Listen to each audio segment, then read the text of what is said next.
اس کو حل کرنے کے لیے اپنے آپ کو وقف کر رکھا ہے، لیکن اس علاقے بہار کا ایک وہ خطہ جہاں مسلمانوں کی اکثریت اور ان کی آبادی اگرچہ بہت کثیر ہے، مگر دینی اور عملی اعتبار سے کافی اچھا نہیں ہے۔ ایسے علاقے میں انہوں نے جمعیت کے پلیٹ فارم سے اتنا بڑا اجلاس کر کے اس میں دو عنوان کو جوڑ کر، ایک تحفظ جمہوریت اور ایک اصلاح معاشرہ کا عنوان جوڑ کر اتنا بڑا کام کیا ہے۔ اس کی اشد ضرورت بھی تھی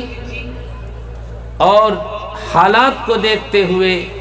یہ نہایت ضروری عمل تھا۔ واجب التکریم بزرگوں، جس وقت سے اسلام آیا اسی وقت سے حق و باطل کا تصادم اور ٹکراؤ جو شروع ہوا ہے نہ جانے کب ختم ہوگا، لیکن تاریخ کے مطالعے سے پتہ چلتا ہے کہ اس سے پہلے بھی اسلام کو مٹانے اور اس کو نیست نابود کرنے کے لیے کوششیں ہوئی ہے۔ تاریخ میں لکھا ہے کہ کئی موقع ایسے آئے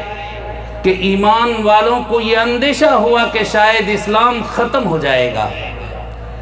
شاید اسلام مٹ جائے گا، اسلام کے ماننے والے اس دنیا سے چلے جائیں گے یا پھر اسلام کا نام و نشان باقی نہیں رہے گا۔ مگر محض اللہ کے فضل اور اللہ سے تعلق رکھنے والے علماء کرام کی محنت سے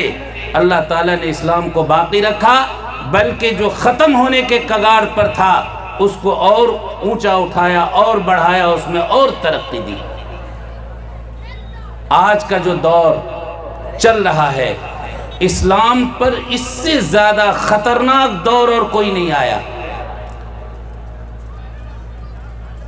ایسے ماحول میں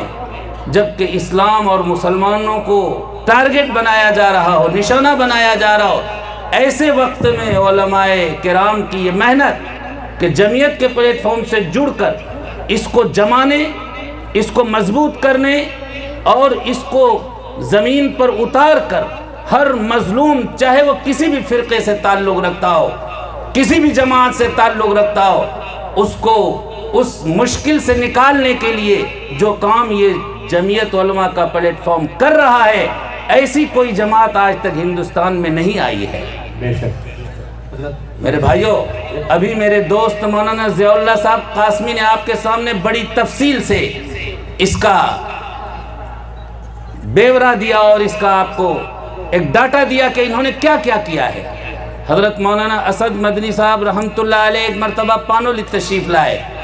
1994 کے اندر، 93 کے اندر، وہاں ایک جمعیت کا جلسہ ہو رہا تھا۔ حضرت مولانا صاحب مدرسے کے جو طالب علم ہیں، جتنے بھی مدارس ہیں، ان کے جتنے بھی طالب علم طلبہ یہاں آئے ہوئے ہیں، اس سڑک کے دونوں طرف، دونوں کناروں پہ آپ کھڑے جائیں، جو ذمہ داری آپ کو دی گئی ہے اسے آپ نبھا دیں۔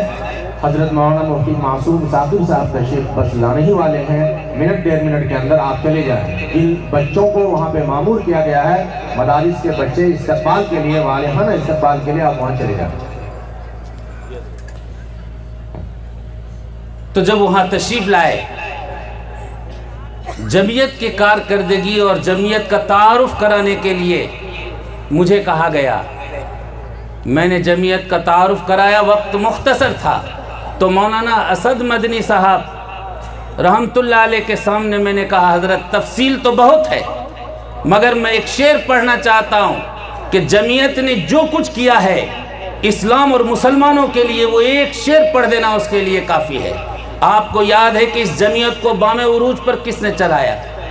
اور حضرت مولانا حسین احمد مدنی کا وہ واقعہ آپ کو یاد ہے کہ جب انہوں نے انگریز کے خلاف فوج میں داخلے کو حرام قرار دیا تھا تو ان کے اوپر کیس ہوا، جج نے ان کو کورٹ میں بلایا اور ان کو کہا کہ مولانا آپ کو معلوم ہے کہ آپ نے کیا فتویٰ دیا ہے؟ حضرت نے فرمایا جی ہاں میں نے وہ فتویٰ دیا ہے اور ابھی بھی دے رہا ہوں، اور جب تک زندہ رہوں گا وہ فتویٰ میں دیتا رہوں گا کہ انگریز کی فوج میں داخل ہونا حرام ہے، اس میں نوکری کرنا حرام ہے۔ جج نے کہا آپ کو پتہ ہے کہ آپ کے اس فتوے کا کیا انجام ہوگا؟ حضرت مولانا حسین ابن مدنی نے اپنے ایمانی جذبات میں ڈوب کر فرمایا تھا کہ مجھے اس کا انجام معلوم ہے، اسی لیے بغل سے نکالا کفن اور جج کو اشارہ کر کے بتایا، اسی لیے دیوبند سے میں اپنا کفن لے کر آیا ہوں کہ اگر آج مجھے آپ پھانسی کی سزا پڑیں تو بھی کراچی والوں کو کفن ڈھونڈنے کی ضرورت نہ پڑے۔ کفن لے کر آئے تھے اور کہا تھا جج سے کہ آپ مجھے پھانسی کی بھی سزا دیں گے تو بھی مجھے منظور ہے، اسی لیے میں دیوبند سے کفن لے کر آیا ہوں کہ کراچی والوں کو کفن ڈھونڈنے کی ضرورت نہ پڑے۔ ان کے بیٹے مولانا اسد مدنی صاحب رحمۃ اللہ علیہ نے اس جمعیت کو آگے بڑھایا، اور آج مولانا ارشد مدنی صاحب دامت برکاتہم عالیہ اور ان کے رفقا اس جمعیت کے کام کو آگے بڑھا رہے ہیں۔ جیسا کہ حضرت مولانا نے ان کا تعارف کرایا، چاہے کسی بھی مذہب و فرقہ سے تعلق رکھنے والا مظلوم ہو، ان کے خلاف آواز اٹھانا اور ان کی مدد کرنا یہ جمعیت کا شیوا رہا ہے۔ اسی لیے کسی نے کہا ہے کہ ستاروں کی زو سے چراغوں کی لو تک، ستاروں کی زو سے چراغوں کی لو تک ہمیں تمہیں ہم ملیں گے جہاں رات ہوگی۔ جہاں جہاں ضرورت پڑی ہے جمعیت نے اس کے لیے قربانی دی ہے، اور آج ہم سب قابل مبارکباد ہیں اس بات کے کہ اتنی بڑی تنظیم اور اتنی بڑی جماعت نے ہمارے جمہوریت کی تحفظ کے خاطر جوکی کی جگہ اور جوکی کے علاقے کا انتخاب کیا ہے، تاکہ اگر ہم بہت کچھ نہ کر سکیں، اگر ذرا سا بھی ہم نے حصہ لیا تو میں سمجھتا ہوں کہ یہ اتنا نیک کام ہے کہ انگلی کٹا کر شہیدوں میں نام لکھایا جا سکتا ہے۔ اور وہ واقعہ یوسف کا دہرایا جا سکتا ہے کہ جب حضرت یوسف علیہ السلام کو بازار حسن میں بیچنے کے لیے بولی لگائی گئی، بڑے بڑے مالدار اور بڑے بڑے تاجر اور بڑے بڑے تجار اور بڑے بڑے ثروت والے اور بڑے بڑے اپنے زمانے کے بادشاہ خزانوں کا ڈھیر لے کر اس بازار میں پہنچے کہ حضرت یوسف کو خریدیں گے، وہاں پر ایک بوڑھی سود کاتا کرتی تھی، وہ ایک تھوڑا سا رقم لے کر اور بہت تھوڑی سی پونجی لے کر وہ حضرت یوسف علیہ السلام کو خریدنے کے لیے گئی تھی۔ تو کسی نے راستے میں پوچھا کہاں جا رہی ہو؟ کہا یوسف بازار میں بک رہا ہے، اس کو خریدنے جا رہی ہوں۔ تو اس نے کہا کہ ارے تم کو معلوم نہیں کہ وہاں تو بڑے بڑے دولت مند ہیں، وہاں تو بڑے بڑے ثروت مند ہیں، وہاں پر بڑے بڑے بادشاہ گئے ہیں، آپ کی پونجی کی کیا حیثیت ہے؟ تو بڑھیا نے کہا تھا کہ میں انگلی کٹا کر شہیدوں میں نام لکھانا چاہتی ہوں، میں جانتی ہوں کہ یوسف کو نہیں خرید سکوں گی، لیکن جب کل اللہ کے دربار میں یہ اعلان ہوگا کہ آؤ میرے یوسف کے خریداروں ایک طرف ہو جاؤ، تمہارا ٹھکانہ جنت ہوگا، تو میرا نام بھی یوسف کے خریداروں میں آ جائے، اس لیے میں جا رہا ہوں۔ میرے بھائیوں، میرے بزرگوں، آج اس اہم تنظیم نے آپ سے مدد اور آپ سے امداد کی اپیل کی ہے۔ یہ آپ کی اور ہماری خوش نصیبی ہے کہ ہم اس میں حصہ لیں اور آخرت میں اپنے لیے جگہ بنائیں، کیونکہ یہ ہماری جمہوریت کا تحفظ کرے گا۔ دوسرا ہمارا اصلاح معاشرہ۔ میرے بھائیوں، میرے بزرگوں، اصلاح معاشرہ کیا ہے؟ معاشرے کا اصلاح کیسے ہوگا؟ بہت تفصیلی موضوع ہے، علماء کرام بیٹھے ہیں جن کو موقع آئے گا میں کہوں گا، وہ کہیں گے، لیکن میں اس وقت آپ کو ایک بات بتانا چاہتا ہوں کہ اصلاح معاشرہ کی بنیاد اس پر ہے کہ خدا کا خوف دل میں آ جائے۔ اگر ہم خدا کا خوف دل میں پیدا کر لیتے ہیں تو ظاہر ہے کہ ہم اسلام کے خلاف، شریعت کے خلاف اپنی زندگی نہیں گزاریں گے، لیکن اگر خدا کا خوف نہیں آیا تو ہم لوگوں کے سامنے ڈر کر تو دیندار ہو سکتے ہیں، مگر تنہائی میں ہم سے کوئی غلطی ایسی ہو سکتی ہے جو اللہ کے ہاں پکڑ ہو جائے۔ ایک مختصر سا حدیث کا واقعہ، حضرت عمر فاروق رضی اللہ تعالیٰ عنہ خلافت کے دور میں ایک سفر کر رہے تھے، وہاں پر ایک چرواہا جنگل میں تھا، بکریاں چرا رہا تھا۔ حضرت عمر فاروق رضی اللہ تعالیٰ عنہ کے مزاج میں ہمیشہ تجسس رہا کرتا تھا۔ وہ چرواہے کے پاس گئے اور انہوں نے پوچھا کہ یہ بکری تمہاری؟ کہا نہیں، میری نہیں، میرے مالک کی۔ کہا کہ تم ایک بکری بھیج دو۔ کہا کہ میرا مالک گن کے بکری مجھے دیا ہے، اگر میں اس وقت بکری دے دوں آپ کو تو میرا مالک اگر مجھ سے حساب لے گا تو میں اس کو کیا جواب دوں گا؟ تو حضرت عمر رضی اللہ تعالیٰ عنہ نے فرمایا کہ تمہارا مالک یہاں تھوڑے ہی ہے، تمہارا مالک تو یہاں ہے نہیں، تم ایک بکری مجھے دے دو، میں تم کو پیسہ دے دیتا ہوں، میں تم کو اس کی رقم ادا کر دیتا ہوں، تم کو فائدہ ہو جائے گا۔ اور جب مالک پوچھے تو کہا کہ جنگل میں کوئی بھیڑیا کھا گیا ہوگا۔